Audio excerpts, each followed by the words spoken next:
because I was still exercising. I still always loved fitness. I just had a really unhealthy relationship with food.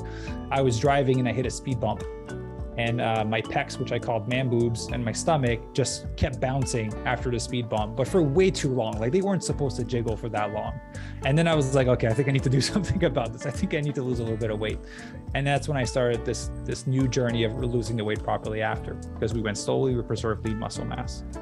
And so because we do everything whole food, plant-based, the volume of food you get to consume is really high. Our number one complaint from people is that this is too much food. I can't eat all of this. I'm like, you're trying to lose weight. This is a great problem to have, right? So the volume makes a difference because you're eating quality food. So once we're done losing the weight, now it's time, and you've reached your body, you've gotten the goal that you want, then it's time to reverse diet. You'd be hard-pressed to find a fitness coach with a greater understanding of how to reshape the human body than today's guest, the founder of Fit Vegan Coaching, Maxime Sigouin. Maxime has been a bodybuilder, triathlete, and he has walked runways all over Europe as a model. And to excel in those three very different disciplines, you need three very different body types. So Maxime has learned precisely what it takes to transform physiques, and he dedicates his life to helping his clients change their mindset and achieve remarkable body transformations themselves, all on a whole food, plant-based diet. So I am really happy to have Maxime on the show. And Dotsie is so sorry that she's not able to be here, but she's traveling today. But we are all going to learn about his fitness and health philosophy. And I'm hoping maybe have a little bit of a transformation ourselves. Welcome, Maxime, to the Switch4Good podcast. Well, thank you very much, Alexandra, for having me. Very excited to be here.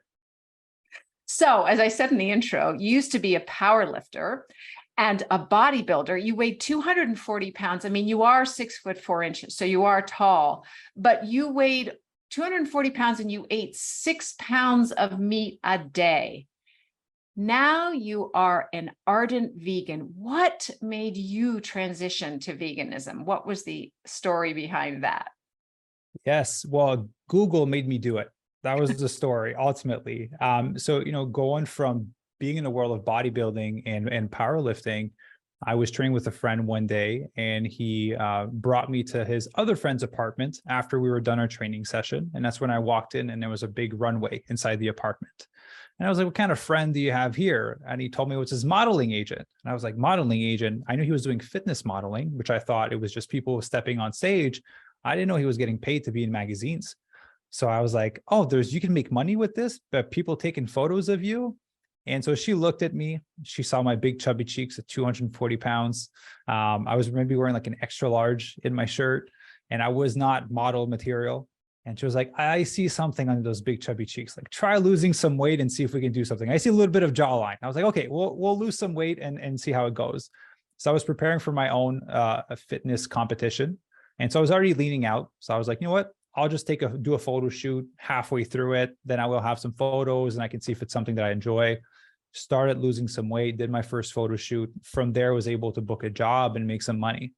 And I believe I was working at Subway at the time. And I was like, oh my God, I made way more money by people taking photos of me than I do by working at Subway for 10 hours. I'm like, this is way more fun. I get to exercise and basically not work at Subway. So ultimately from there, she told me, like, you're still too big to fit in the clothes for the industry. If I was smaller, I could do potentially more commercial work, but I was 6'4". So I was even a little bit too tall to do runway. And so ultimately I went on Google and I was like, what's the diet that's going to allow me to be the skinniest, the fastest? And then vegan showed up. Like, vegans are skinny and weak. I was like, well, I don't care if I'm weak. I just need to be skinny. Which, disclaimer, you can be strong and be fit as a vegan, right? I didn't know that back then, but that's what came up for me. So I was like, you know what, let me just go vegan. And so I researched what it meant, and it meant obviously not eating any animal products. I was like, oh, it's pretty rough, because I'm eating, a dozen eggs for breakfast with a bowl of oats. And I was eating about 2 to 3 chicken breasts every 2 hours for 5 days a meal, 5 meals a day when I was bodybuilding. And so to cut out animal product, that was like 80% of my food that I was consuming. And so I didn't know what to eat. So my first breakfast the next day was a bowl of frozen blueberries, dates, and bananas. And then that's what kickstarted my vegan journey almost 9 years ago. And that's kind of what started the whole process to being where I'm at now. But that's why a transition was originally to get skinny so I can fit in the clothes of the industry.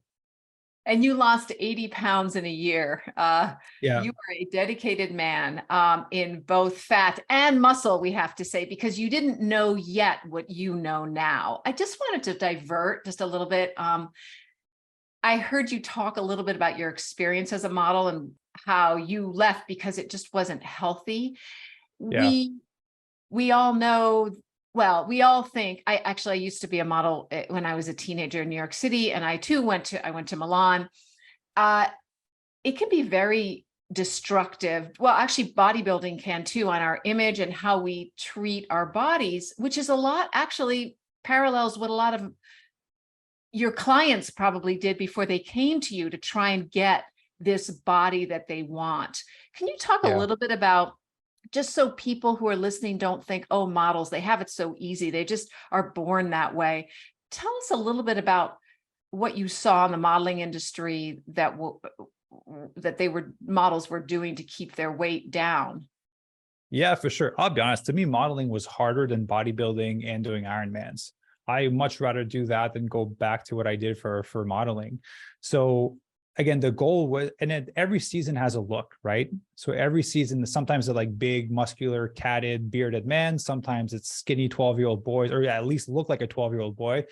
That was the season that I was in when I was in Milan. They wanted a skinny 12-year-old boy. Well, I was like 19.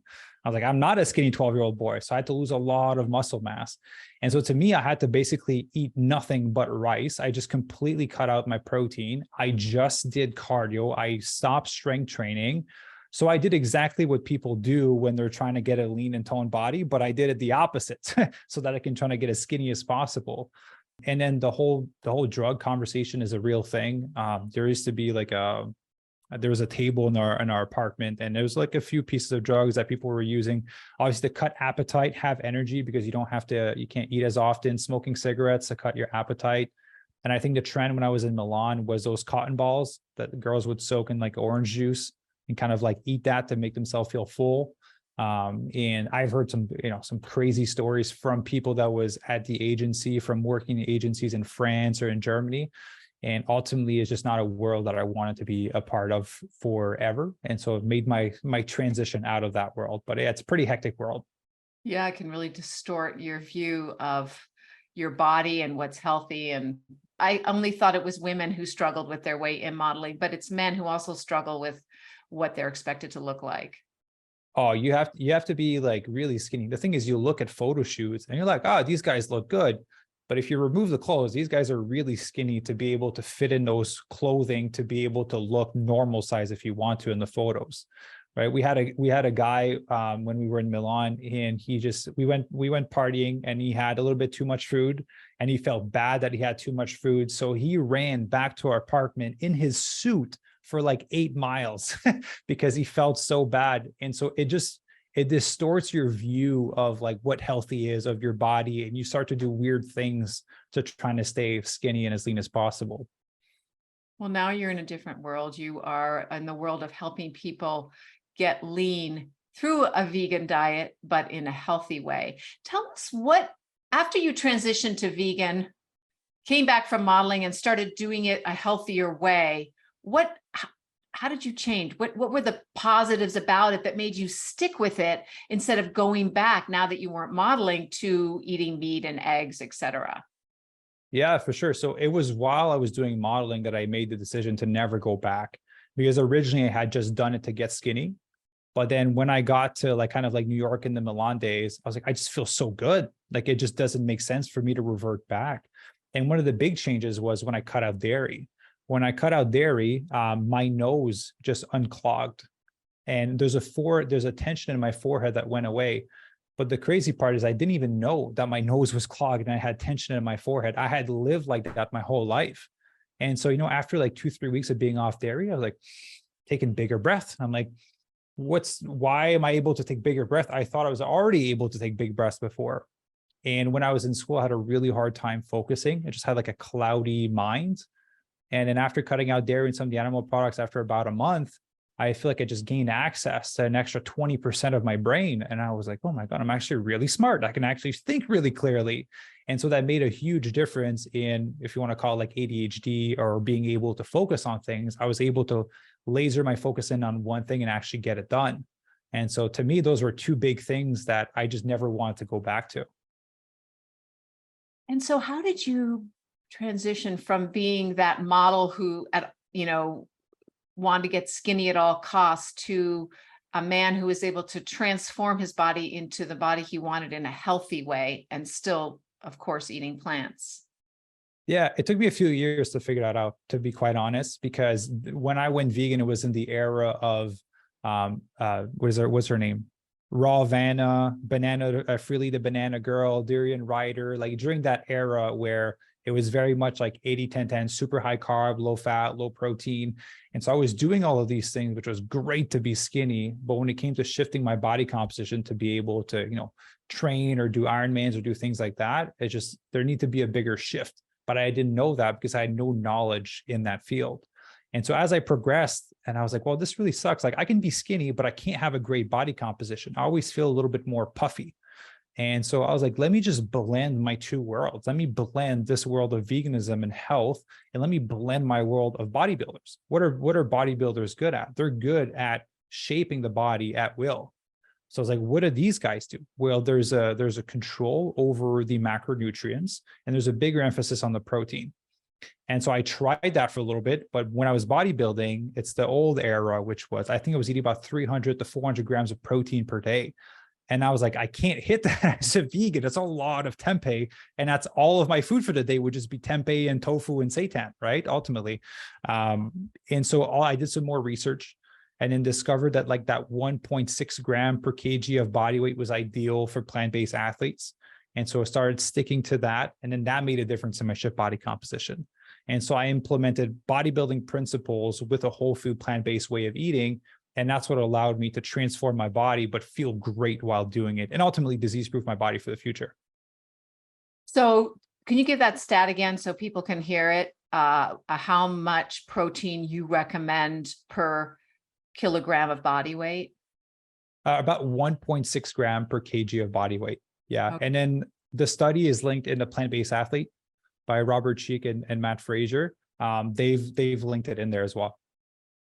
So I heard you say, and I was always a cardio queen, and I lifted weights, but they were light, and I did it mostly just because I was supposed to do it for my bones. Interestingly, you could, and I've talked about this on the show. I'm an actress, and I was when I was on my first season of Baywatch, I was not lifting weights. Second season, I had lifted weights in between, and you can tell a difference in my body in terms of just being more interesting, more formed. Just wasn't, like you said, skinny fat.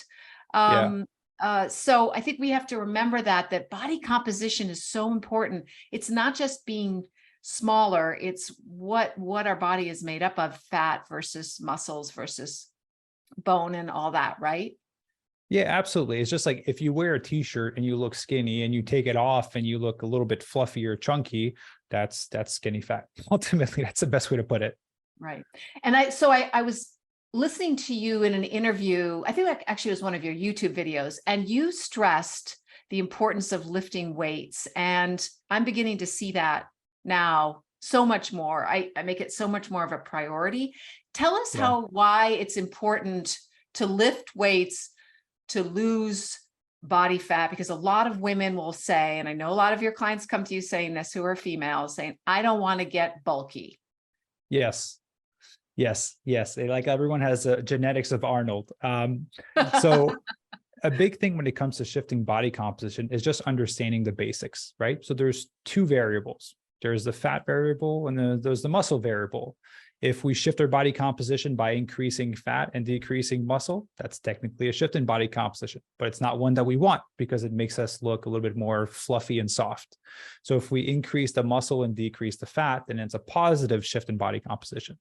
So we need to do things to decrease the body fat and things to increase the lean muscle mass. In order to increase lean muscle mass, there's nothing that's more powerful and more effective to increase lean muscle mass than, let's just put it, resistance training. I'm not going to say necessarily strength training, resistance training, because some people think that they need to use dumbbells or barbells or go to a gym. I've had amazing transformations with members with resistance bands or reusable IKEA bags with cans of beans in it, right? The body only knows gravity, right? So anything that goes against gravity, you have to exert an effort, that's resistance training. So resistance training is the most effective way to increase lean muscle mass because your body is purely an adaptation machine. So if you don't put a stressor on it to demand of it to become fitter, why does it need to? It's not going to naturally become more muscular, naturally become more fitter. And so you have to put a little bit of that additional stressor that's slightly outside of your comfort zone, so your body has a chance to adapt to it. So by adapting to this new stressor, it builds a little bit more muscle, right? And then you start to shift your body composition. For those that think that are going to turn into, let's call it Arnett, right? The female version of Arnold. There's a level of testosterone that is needed to be able to look like that, which most men don't have and women typically don't have when it comes to strength training that way. And so it's very hard to build that amount of muscle mass. Most guys will train 40 years of their life naturally and never be able to look like Arnold. And so most people don't need to worry too much about looking like that, unless they go to the extreme that kind of those bodybuilders are willing to go. But even women, we don't want to look big. A woman will come to you, she wants to look smaller. So she's worried that her muscles will make her look bigger. It might make her heavier on the scale, right? Because when you gain muscle, it's more dense. But allay her concerns about getting even any bit bigger if she lifts weights. Yeah, of course. Well, here's the key though. If you don't decrease your body fat and you do put on muscle mass, you will look bigger because you're simply pushing the fat out. So you're therefore going to look bigger. So the key is to decrease the body fat while building muscle. So strength training, let's put it this way to have an example. Look at a marathon runner and look at a female that just lifts regularly in the weights. Typically, the person that will be in the gym lifting weights will look firmer and toner. It's going to have round legs, round butt if you want, a flatter stomach, more defined muscle. If you look at a marathon runner, they're typically more skinny fat, right? Because a lot of them don't add the stressor that is necessary to build that lean muscle. And so just by lifting slightly, you can see what type of body it's going to lead to. And ultimately, by shifting the body composition, you're just becoming more compact. So if you want to put into three terms, there's bulking up, there's shifting your body composition, and then there's like fat loss or weight loss. So weight loss is you're just getting smaller, right? So you can lose a lot of muscle, become lighter on the scale. You're technically getting smaller. You can bulk up and put on a lot of weight, which fat would come with that. A shift in body composition is you're just getting tighter and more compact, if you want to put it that way.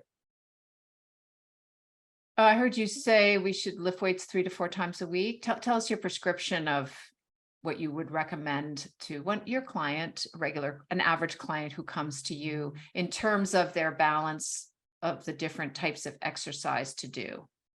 Yeah, of course. So minimum 3 times a week. Less than 3 times a week is not enough of a stressor on the muscle to stimulate the growth and to kind of build that lean muscle tissue and to kind of build that strength. It's just like if you eat a salad once a week, it's not going to make you healthy, right? You need to eat proper food on a daily basis to see the changes that you want to make.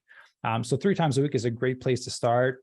4, if you're a little bit more advanced. 5 is a stretch. It starts to become a lot on your central nervous system. A lot of people that we train aren't professional athletes. Like they have jobs, they have families, they have other things going on.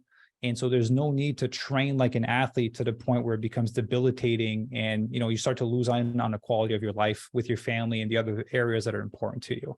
So 3 is a great place to start. Yeah, I always recommend like a full body workout 3 times a week. That way you can kind of apply that stressor consistently throughout the week. And you would want to do bigger, what we call compound exercises. So they're bigger multi-jointed exercise. So you can think of a squat, a push-up on your knees, on the bench. You can think of a pull-up. You can think of a shoulder press or things like that.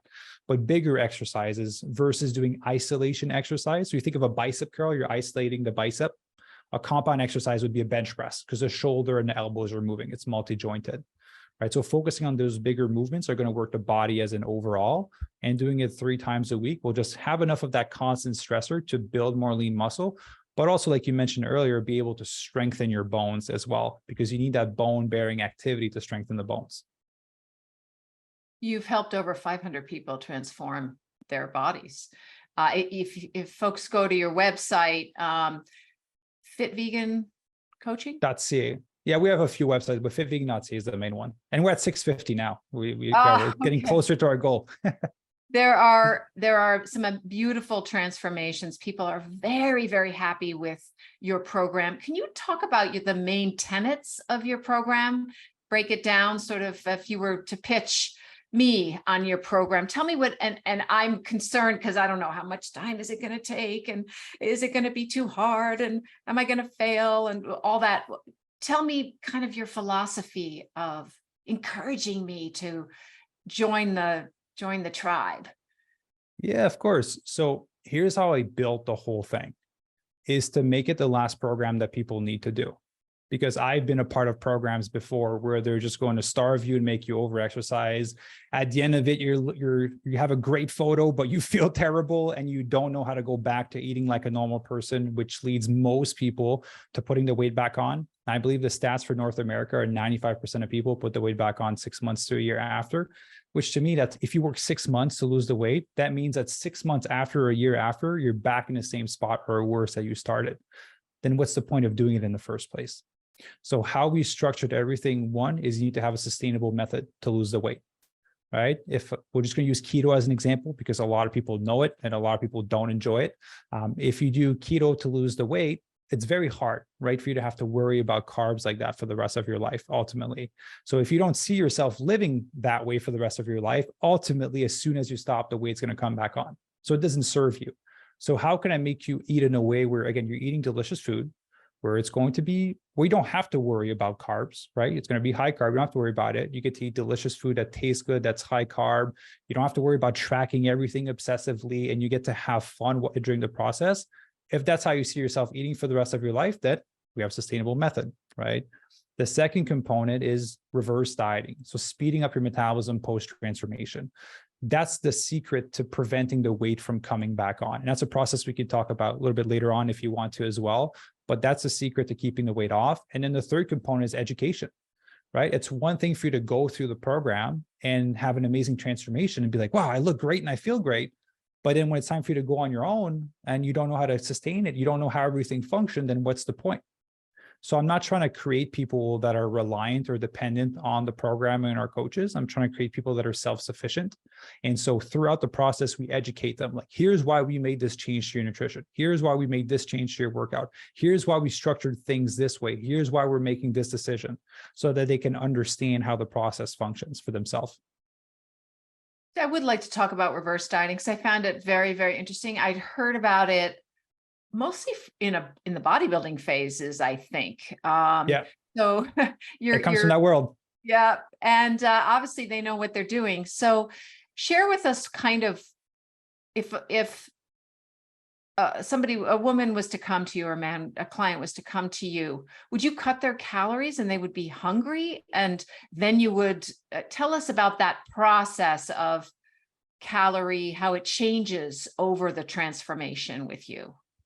Yeah, of course. Well, let me just give you all the secret sauce for everyone. So typically when people come in, we tend to calculate their theoretical maintenance. What should they be eating approximately for their age, their height, their level of activity, and kind of where they're at in their life, right? From there, we also establish where they're currently at, because the reality is most people aren't eating that amount of food. Some people are either severely over, some people are severely under, some people are close to it. Let's just grab the scenario where people are close to it or slightly higher than it, because if they're a lot lower, it's a different journey.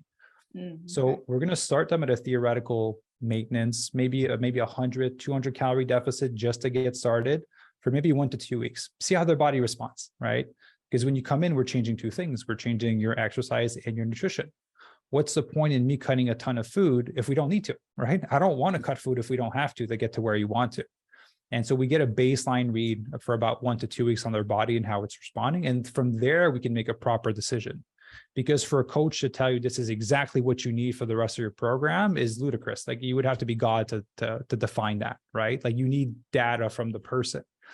And so how we create calorie deficits, we go slow and steady. And here's the reason why. Like I mentioned earlier, the body is an adaptation machine. And so if I go, hey, Alexandra, let's just say you want to lose 2 pounds a week, right? And you follow the traditional online guidelines, 500 calorie per day is 1 pound lost per week. So let's just say you want to lose 2 pounds, that'd be 1,000 calories cut for the day. That's probably more than 50% of the food that you need to be consuming. So guess what's going to happen when you make 1,000 calorie deficit or even a 500 calorie deficit? Your body will go like, okay, Alexandra is expending this much energy on a day-to-day basis to live her life, and there's only this much energy coming in. If we continue down this road in the long end, we're going to die 10 years early, right? Your body only cares of survival. It doesn't care if you're trying to look great. It only cares about surviving. And so it sees a shorter lifespan. So what does the body do to adjust to this low energy intake? It slows down your metabolism drastically. So maybe you don't move your hands as much. Maybe you don't blink as often. Your body does weird things to try to compensate for energy. But one of the big ones is going to start letting go of things that cost a lot of calories in your body.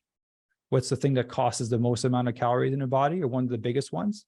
Muscle mass, right? You don't need a lot of muscle mass to live a long time, but it costs a lot of calories in order to be able to maintain it. That's why bodybuilders have to eat so much. And so when you do a steep calorie deficit, your body will start to let go of that muscle mass. So you start to number on the scale will start to drop, but it's not a good number that's dropping because you're losing lean muscle mass. And it's water, the same, probably. And a little bit in water as well, but a chunk of it will be some muscle mass, some glycogen, and a little bit of fat. It's just like if you have a sinking boat, you get rid of the heaviest thing first, because the first thing you're going to throw out of the heaviest thing. Muscle is going to be one of them. And so most people see their body composition shift in a negative way, and they start to look skinny fat. They're lighter, but they start to look skinny fat on a scale. So by going in slower calorie deficits, we basically just trick the body into being like, well, there's a bit of a deficit here. Let's just slowly get rid of fat, right? Now, it's not big enough for us to let go of muscle. Just get rid of fat slowly. Now, we had a member who lost 30 pounds with a 300 calorie deficit, but that was created over time, right? Versus doing one big drop of 300 calorie. And so that's what happens when you do an efficient calorie drop as you progress, depending on how the body is responding, right? Then once we progress in your journey, your metabolism will naturally slow down in a different way than if we do a steep calorie deficit at the beginning, obviously, because we went slowly, we preserve lean muscle mass. And so because we do everything whole food plant-based, the volume of food you get to consume is really high. Our number one complaint from people is that this is too much food. I can't eat all of this. I'm like, you're trying to lose weight. This is a great problem to have, right? So the volume makes a difference because you're eating quality food.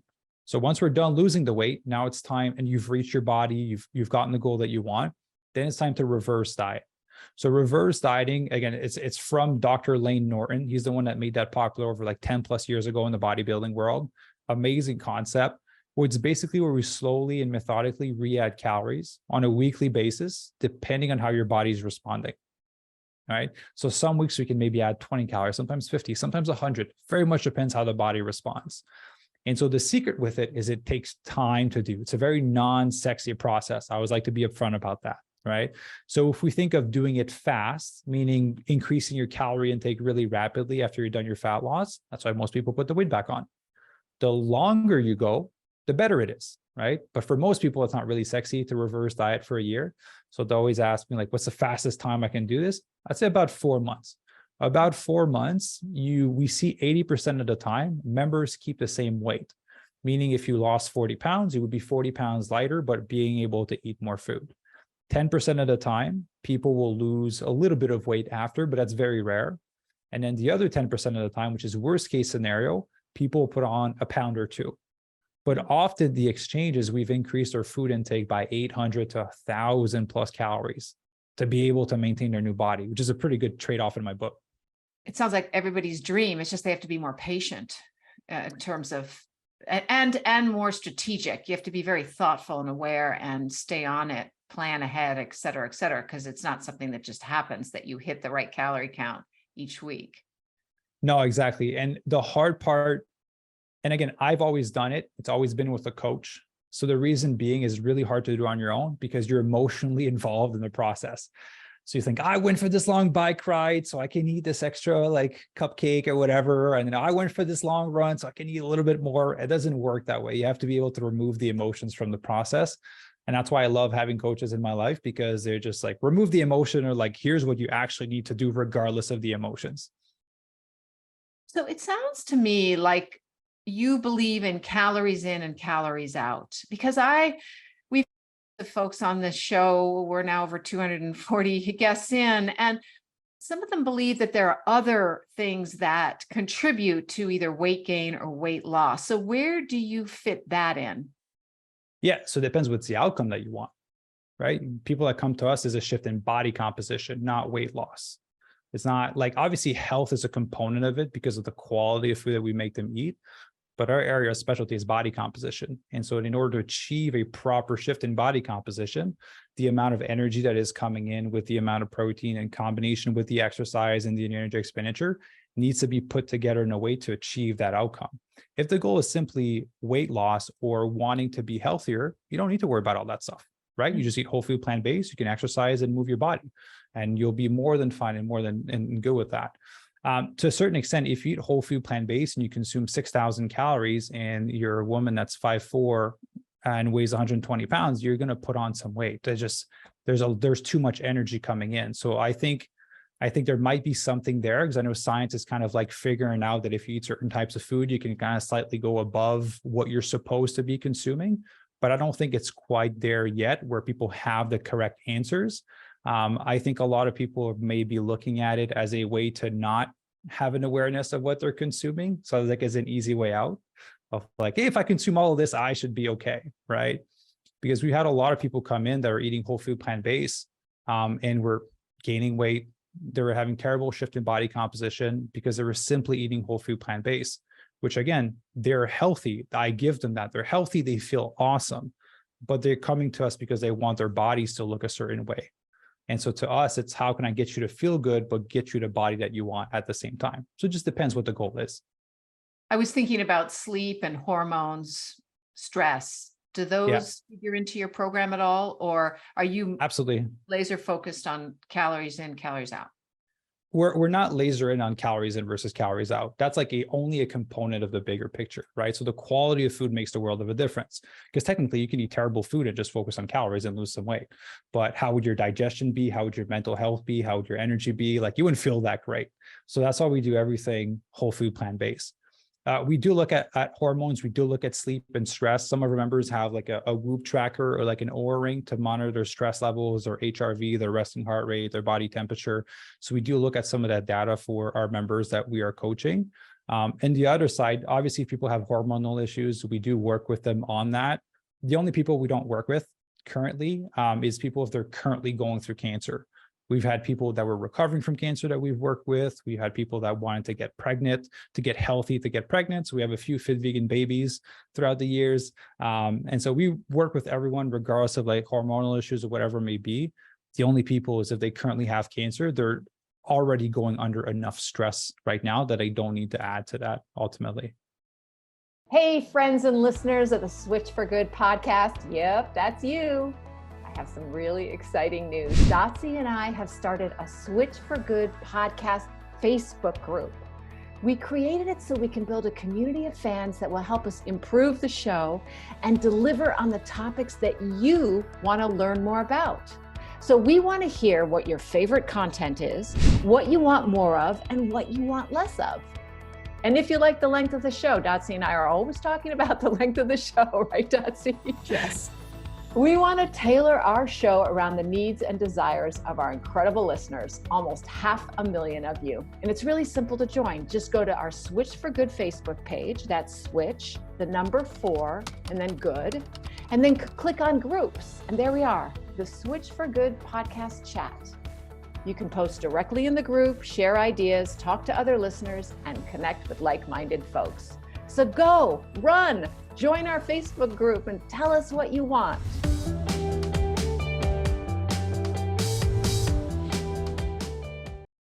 I really like your philosophy on motivation, because as we all know, the difference between the people who end up achieving their goals and those who aren't are how they deal with setbacks.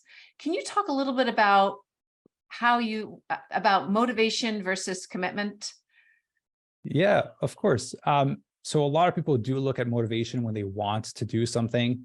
And ultimately, motivation is simply an emotion-based decision or an emotion-based feeling. And so if you don't feel like it, then you technically wouldn't just do the thing.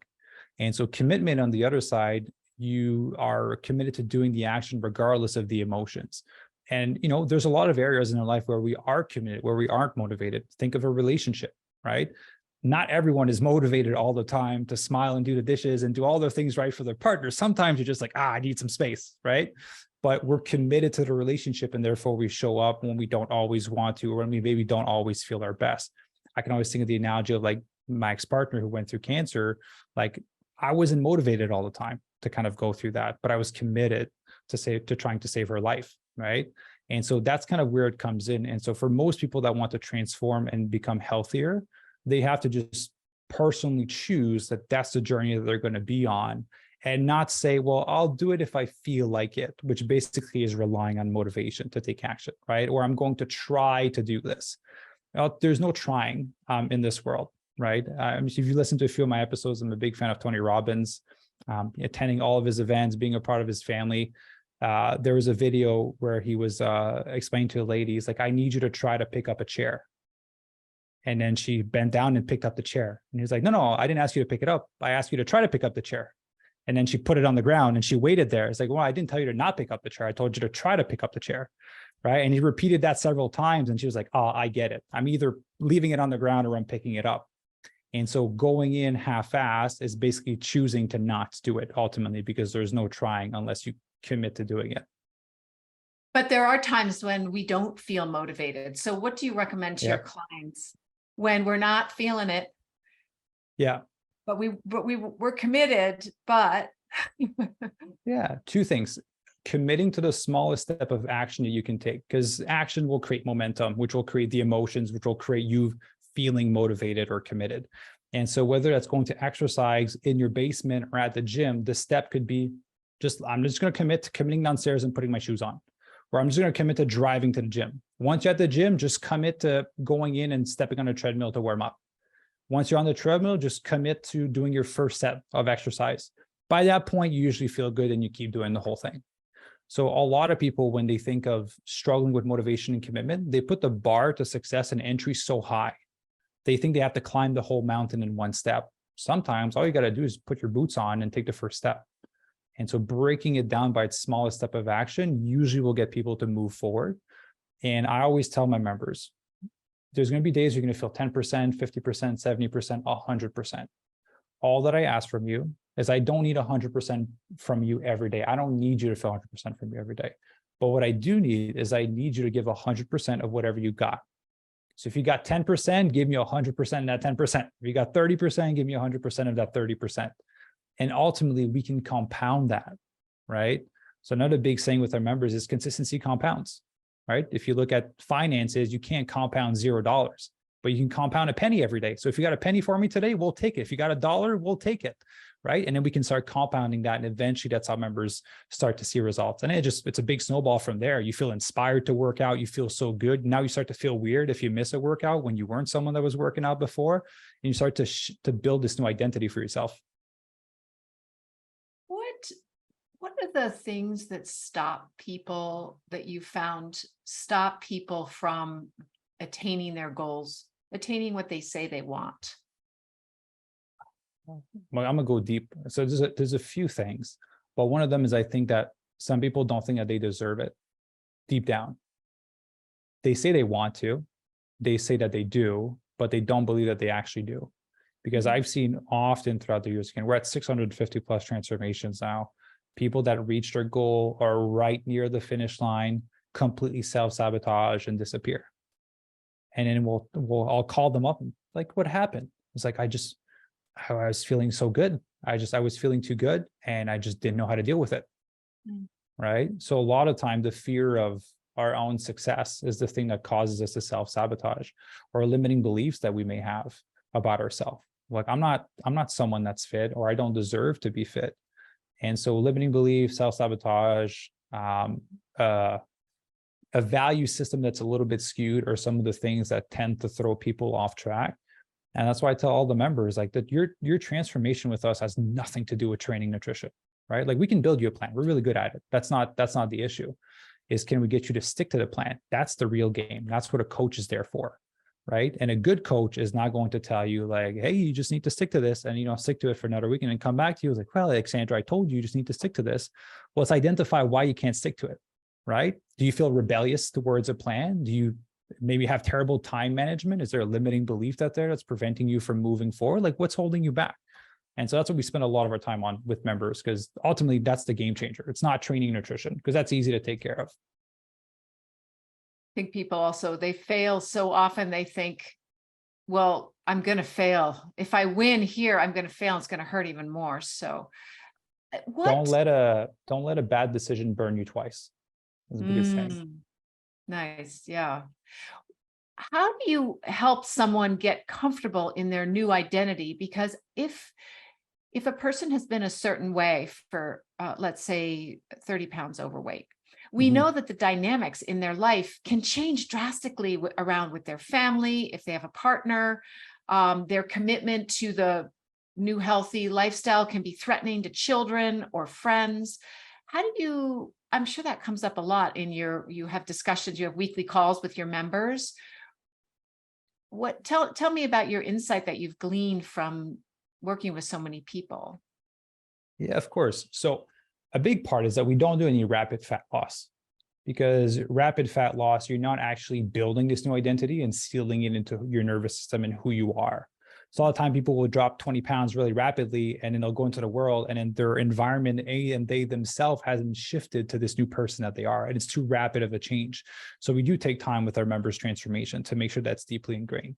A big part we do is reinforce the new identity. So as coaches, all my coaches are trained, and I've trained the whole team to do that, is when someone is building a new identity, the words of encouragement and how you're speaking to them need to reinforce a new identity that they're trying to build.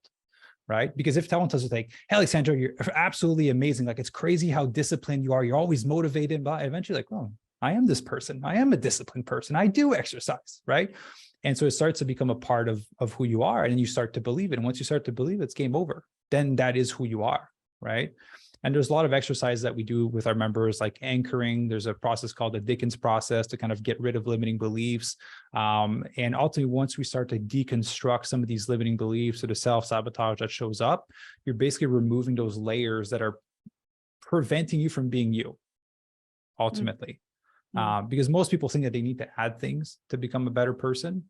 But the reality is we need to remove the negative conditioning or the trauma or the pain that we've had and the layers we added of protection over the years to ultimately allow ourselves to be our true self. Because our true self can be fit, can make the right decisions, can be loving, can be caring, can be fun, can be everything. So yeah, it's a lot of psychology basically in the program. It's not just eat your kale and do your push-ups. You said something about misplaced values. What was that? What does that mean? Yeah, for sure. So we all have an internal list of values, right? So some people will put family first, career first, or finances first, or fun first, or whatever it may be. So we all have an internal list that's built on our previous experiences from our life and some of our trauma and all of these things. And so for a lot of people that we work with, because I come from the background of a caregiver, I work with a lot of moms, I work with a lot of caregivers, I work with a lot of nurses, we work with a lot of doctors, psychologists. They're at the bottom of that list. They are the last thing in the order of value and what they prioritize. And so they will pour their heart and soul for everyone else. And then if there's anything left at the end, they will give it to themselves. But me going through kind of this cancer journey and learning what it's like to pour, we say fill your cup first. I emptied my cup. It was so dry that it cracked and I couldn't even pour into it. So for me to feel what it was like to not even be able to pour into my cup because I didn't know how to, and I didn't even know how to repair the fact that it was cracked because I've poured so much. And for me to realize that and then heal, feel my cup, and then realize how much I can serve people better, how much more loving and patient and fun I can be. I was like, there's value in putting yourself at the top of that list because then you can better serve the people that you love.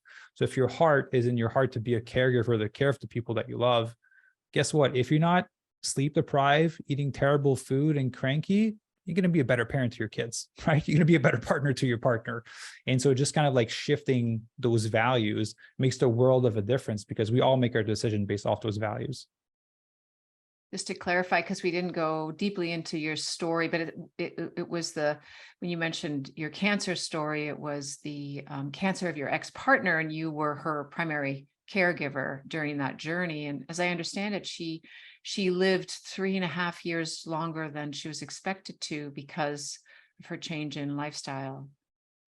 Yes. Yeah. So she went whole food plant-based when she got diagnosed. The doctor gave her 1 year to live. She made it like 4.5 years with a pretty good quality of life, I may add. Made a huge difference in her inflammatory marker and everything. And yeah, it was one of the most beautiful and hardest things that I've ever had to go through. And ultimately what put me on this path that I'm on now. When people have setbacks, a lot of times they will just throw it to the wind, like, I screwed up, and so I'm done, I'm terrible, or I'll start again next week. What is your advice? How do you deal with setbacks, and how do you recommend your clients look at setbacks? Just win the next moment, win the next meal, win the next workout, right? A lot of times we tend to delay because we think that we screwed up, right? So I have this saying with our members, you can't fail if you don't quit, right? So even if I lose, we had a member lose over 110 pounds. Even if you want to lose 110 pounds, you can't fail at losing 110 pounds if you don't quit. Genuinely, if you just keep getting back up and going, you'll lose 110 pounds at one point. It's just, are you patient enough to be able to do that? And so a lot of the time, the management of expectation is the big thing that throws us off track. It's like, I'm going to get this done in 2 months. I'm going to get this done in 3 months. That's why we grab a longer time frame for our members, because, hey, you're going to get kicked in the butt. Life's going to happen while we do this, right? Life doesn't care that you're trying to lose some weight or be healthy. It's going to keep doing its own thing. And so winning the next meal, if you're going to go out and have a glass of wine and eat food, it's going to throw you off track for what you're supposed to be eating. Well, guess what? Don't throw away the rest of the week or the rest of the day. Just win the next meal, win the next breakfast. If you have a big breakfast and you just went overboard, who cares? Eat your snack after. That's okay. Eat your lunch after. Because if not, you start a vicious cycle of trying to undereat, of trying to over-exercise. Then you start to build an unhealthy relationship with food. You start to build an unhealthy relationship with exercise. And then you have just a really distorted view about yourself and how to approach being healthy and fit. And so just winning the next meal stops that vicious cycle. Because I was a part of it for many, many years. I had my issues with binge eating, done some weird things with food. So that was the thing that kind of like helped me stop that cycle. And it's helped hundreds of our members do the same. I was a binge eater too. I was severely bulimic for almost a dozen years. I've been abstinent now for over 31 years. Gosh, what is coming up on 32 years actually in August that I have not binged. And share with us a little bit about you, because we aspire to have the outlook and the control over the body that you have, but here you are telling us that there was a time when you really did not have control at all. Share with us a little bit about your binging and how you were able to overcome that. Yeah, for sure. Well, let me set a pre-frame to it. You mentioned people will look at someone like me and be like, you have so much control and kind of all these things over these areas. If I asked you, if you want to make someone resilient, what would you make them go through? A lot of hardship. Yes. If you wanted to make someone patient, what would you make them go through? A lot of things where they're forced to be patient, right? And so a lot of times the trait that we look for, that we want, always has come out of hardship, so that we could have learned a lesson. It doesn't just come like that. And so, yeah, going to my story of binge eating, when I did my first bodybuilding show, and I wasn't vegan at the first show that I did. It was chicken, rice, and broccoli and hot sauce. That's all I could eat. There was blueberries in my breakfast. If I ate a banana, or if I want to eat a banana, I felt bad. I was like, oh my God, I'm going to gain fat because it's not what's on my plan. So I had a really toxic relationship with food. And as we got into my show, we got very strict on the calories. And I'm 6'4", and I was thinking I was eating 1,500 calories, 1,600 calories at the end of the prep. And I was down to like about 4% body fat. You could see all the veins in my stomach. You could see everything. I was an anatomy chart ultimately. But I had developed such an unhealthy relationship with food. I was so hungry that the day after my show, I just ate everything I could. Absolutely everything. And within a month, I gained 50 pounds. Within 1 month, I went from shredded 6-pack to having man boobs and a belly within 1 month. Because I just kept eating and I couldn't fill that void. Like there was no bottom to my stomach. I could just eat and I would just continue eating. So I put on 50 pounds. And it took me about 3 years to lose it until I could get to a healthy place in my mind to be able to go back to losing weight. But throughout that 3 years, that's where the binge eating happened, because I would gain a lot of weight and now would have this image of myself. And I don't know if you can connect to that when you're modeling, you have this image of yourself of what you should look like. And it's a pretty unhealthy image, but you're like, that's what lean is. So I need to go back to that. And I didn't look like that. So when I tried to lose weight and I thought about losing weight, the only way I knew, the only blueprint I had in my mind was doing this really strict diet from when I was bodybuilding, right? That's why I call it a blueprint for my members, because I want them to have that healthy blueprint in their mind that they don't have to starve themselves to lose the weight. But to me, I had this unhealthy blueprint at the time to lose the weight. So anytime I thought about doing that, I'd have anxiety and I'd go buy a box of 12 donuts and some cookies and some chocolate milk, and I would just eat all of it. I was like, okay, well, this is my last one because tomorrow I'm starting, right? And then I eat the whole thing, and then I'd start and I'd be good for 2-3 days. And it was so strict that then I eat a whole bag of chip. And then I'd be like, oh, okay, cool. I'll wait till next Monday. And then next Monday would come. And then, but on Sunday night, I had a good time. I ordered everything I could. And then on Monday I'd start, and I do 3 days. And I was like, I can't do this. And I go back to binging. And there was one time where I ordered donuts and I was like, okay, I can't eat them. I should eat them. So I threw the box in the garbage, and I was sitting on my couch and I was like, well, they're still in the box. I could still technically eat them and it's not weird. And so I opened it and I grabbed one, I took a bite, and I was like, wow, I think this is going too far, right? I think it's going too far from eating a box from the garbage. So I poured orange juice over it so I could eat it. And I was like, well, this is crazy that I have to pour orange juice over my trash to make sure I don't go in it to eat something, right? And so to me, that was a big turning point. And I think 1 week after, I was driving to the gym because I was still exercising. I always loved fitness. I just had a really unhealthy relationship with food. I was driving and I hit a speed bump. And my pecs, which I called man boobs, and my stomach just kept bouncing after the speed bump, but for way too long. Like they weren't supposed to jiggle for that long. And then I was like, okay, I think I need to do something about this. I think I need to lose a little bit of weight. And that's when I started this new journey of losing the weight properly after. Well, your story is not just for people who have been modeling or for bodybuilding. I think a lot of people, especially in North America, can relate to this all or nothing approach to food, the good food, bad food approach. I'm a good person or I am a bad person according to what I eat. So thank you for sharing that. When you said you had this emotional need to eat and eat and eat, what was going on there? Yeah, so it is a lack of freedom. To me, I've always, and everyone's different when it comes to that. I've noticed that with their members, but to me, when I have a lack of freedom, I completely hate it. That's why I work for myself. I despise not having freedom. And so when it came to not being able to eat the things that I wanted, then I would feel anxious. And then I'll be like, well, let me prove to you that I can do whatever I want. And I go eat the thing. So thinking about being this strict and having to cut off all other possibilities than oatmeal and chicken, I was like, I don't want any of that, because I went vegan after that journey. But I just I don't want anything to do with that world anymore, ultimately. Your story about pouring the orange juice on the donuts, there's a film called Shame, which is about a man who is addicted to porn online. It's an excellent movie.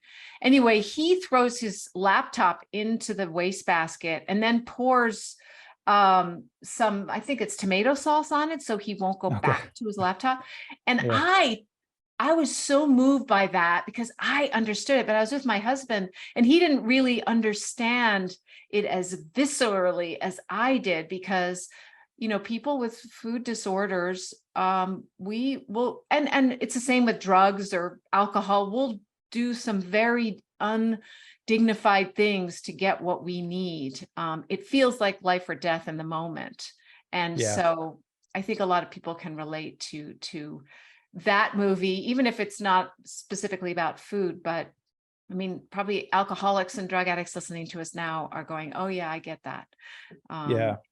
So how do you transition your clients from a whole food, from a standard American diet, which I imagine a lot of them come to you on that diet, to a whole food plant-based diet? Do you do it? Can you give us the first 3 steps or recommendations that you have for them? Yeah, for sure. So to be honest, at first we only worked with vegans for many years. because I was like, well, that's a part of the mission, right? I want to help 10,000 vegans get lean, thrive, and disease-proof their bodies by 2033. And as we progressed, I was like, you know what? I don't need vegans to be more vegan. I need more people to eat more plant-based. And so we opened up the program maybe like 8 months ago to non-vegans. So that's been an interesting transition. A lot more people have come for help because I guess they were just waiting for that. They weren't ready to commit 100%. So what we do for members is we have a holistic nutritionist that creates a plan for our members. We always keep the nutritional plan 100% whole food plant-based. We don't include any animal products, just doesn't align with our values.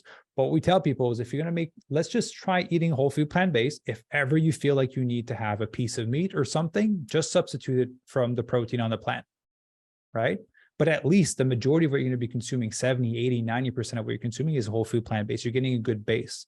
Because I think the hard part about transitioning, most people say that it's like the taste of it, but a lot of people, there's a lack of education as to how to properly structure a good meal that tastes good, right? Because they think about eating vegan and they're like, oh, I have a salad. I don't want to have a salad, right? That's the first thing they go to. I don't have a salad or a bowl of fruit.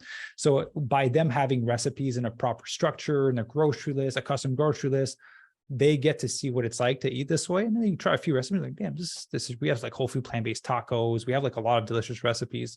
And they're like, well, this is great. And if ever they want a piece of chicken or fish, like, well, they just, substitute it in your dinner, for example. But at least the majority of what they're consuming is whole food plant-based. But the idea is to educate them and show them that it's easy to make and that it can taste delicious, which is the big part. If it doesn't taste good, they won't want to continue eating it. And if they don't feel satisfied either. Yeah, which they definitely do. Again, it's our number one complaint. People can't finish the food, which again, great problem if you're trying to lose weight.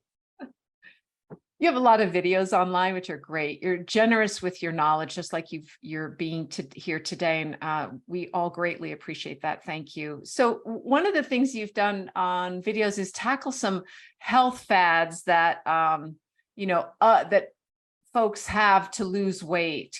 Tell us what some of the crazy health fads out there that people might be thinking, maybe I can lose weight that way, and how you debunk them. Yeah, for sure. I remember that video. It's been a long time since I made it because as you saw by doing your research, I put out a lot of content. I don't remember everything that I record, but it always comes from the heart. That's how I record. So everything I share is honest and authentic. But, some of the biggest ones are the ones that we hear all the time, right? It's like, I'm going to do keto, I'm going to do paleo, or I'm going to do fasting. Which again, love fasting, great for medical reasons. But the reason, if you're looking at it from a fat loss standpoint, if you fast and you overeat on your food or during your window, like, guess what? You're still going to put on some weight, right? Like I had some people fast and trying to eat like vegan cake and squeeze in all the foods that they enjoy during that 4-hour window that they're supposed to eat, but it's crap food that they're not eating properly. Like, guess what? You're going to feel terrible. You're not going to look great. Whether you eat it in the 4-hour window or the 12-hour window, it doesn't matter. Doing keto is the same thing.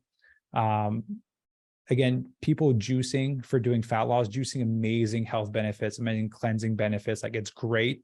But I've had people trying to do that for like 4 months to lose the weight. I'm like, well, once you eat food and you go back to having a social life and eating dinner with your family, like, weight's going to come back on because you can't sustain that. And that's why, going back to my point earlier, you need to use a sustainable approach to lose the weight, because whatever you do, if it's not, as soon as you stop, all the weight's going to come back on. I think there's a place for juicing. Again, when we're trying to heal cancer and all these amazing things, like, there's a ton of benefits. Look at Gerson Therapy, amazing institution. There's a place for fasting. There's a place for all of these things. But if it's the primary vehicle to trying to lose weight and you don't see yourself doing that for the rest of your life, at one point you'll stop because it's not sustainable and the weight will come back on. And so let's try to make you eat in a way that you're like, this is great. I enjoy this. It tastes good. It's easy to follow. I can have flexibility. And that's the way that's going to make you ensure that you keep the weight off after, ultimately. What phase are you in right now in terms of your body? What are you wanting it to look like? And what are you eating? Can you give us an example of what you eat in a day to support that? Yeah, of course. So right now I'm doing a little bit of a fat loss phase. I did a muscle building phase for about a year. And I just do these for fun. Ultimately, I am at a point in my life where I've done every single transformation you can think of. I've been big, I've been strong, I've been lean, I've been ripped, I've done Ironmans, had endurance, I've done all of it at this point. So I don't care too much about being really big or muscular or being really lean or having endurance. I just want to feel good. That's ultimately what I want.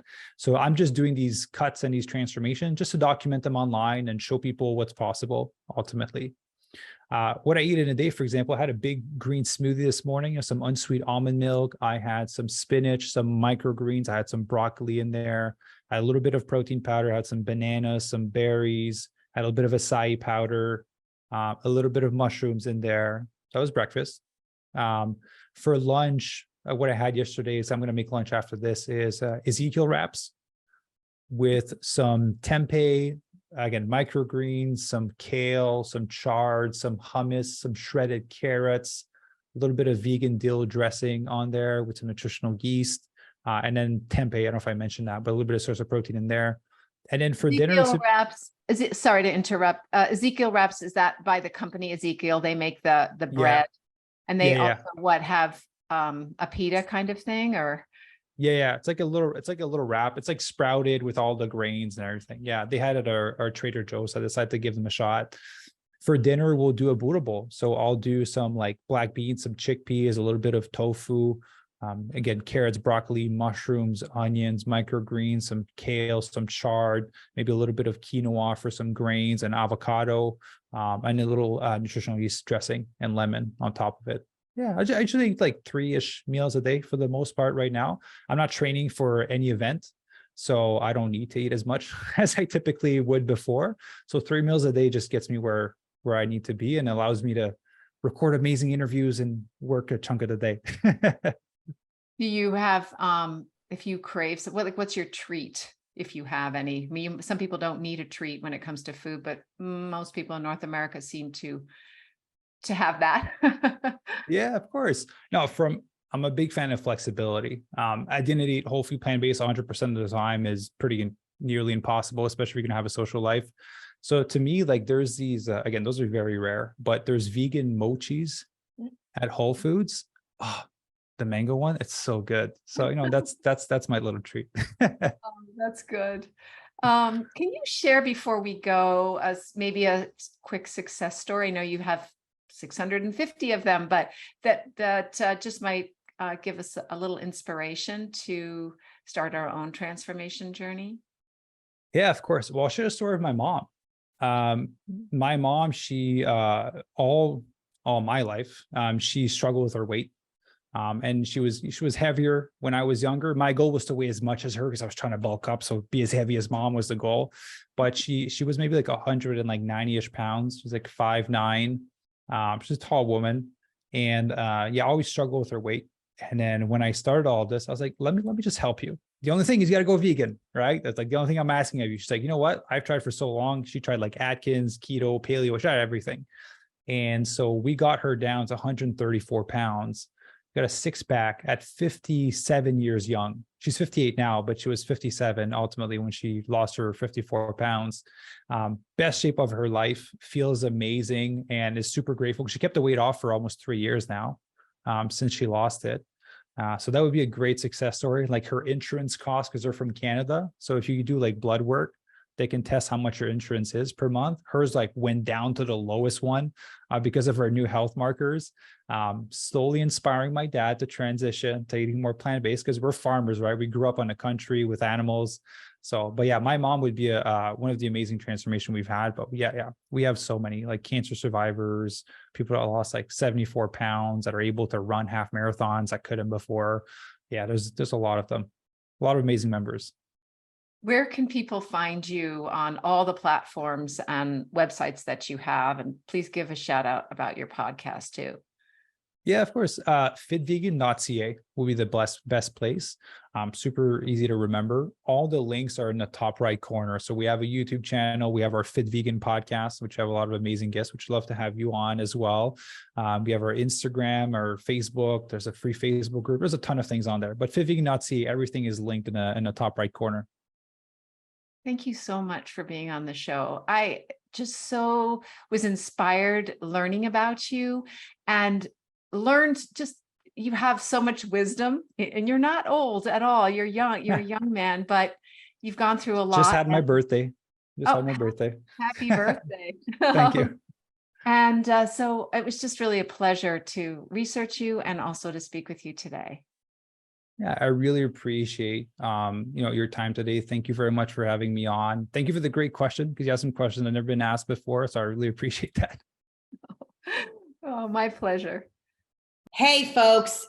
Okay, back by very popular demand is our plant-powered plate fridge magnet, which you are going to receive for free if you leave us a rating and a review on whatever platform you're listening to this podcast on. So here are the details. Just write your quick review. Does not need to be long, does not need to be a whole story. Just be honest and speak from the heart. Then take a quick screenshot of the review you wrote and email it to us at podcast@switch4good.org. That's podcast@switch4good.org. And include your mailing address so we can send you a power plate. We are doing this because the more reviews we garner, the higher we go in search results, which means more folks will learn about our podcast. So the power is in your hands. Leave us a review and zoom, zoom, your power plate arrives at your doorstep. So thank you so much for tuning in today. If we helped you in any way, then click the subscribe button and let's keep hanging out together. We have so much more to share with you. And if you need more information on actually making the switch for good, please visit us at switch4good.org for loads of info. And you can subscribe to our mailing list where you will receive all sorts of super cool gifts, discount codes to our very fave dairy-free products, and a lifetime of powerful health tips. So join us on the journey to switch for good. This is the future.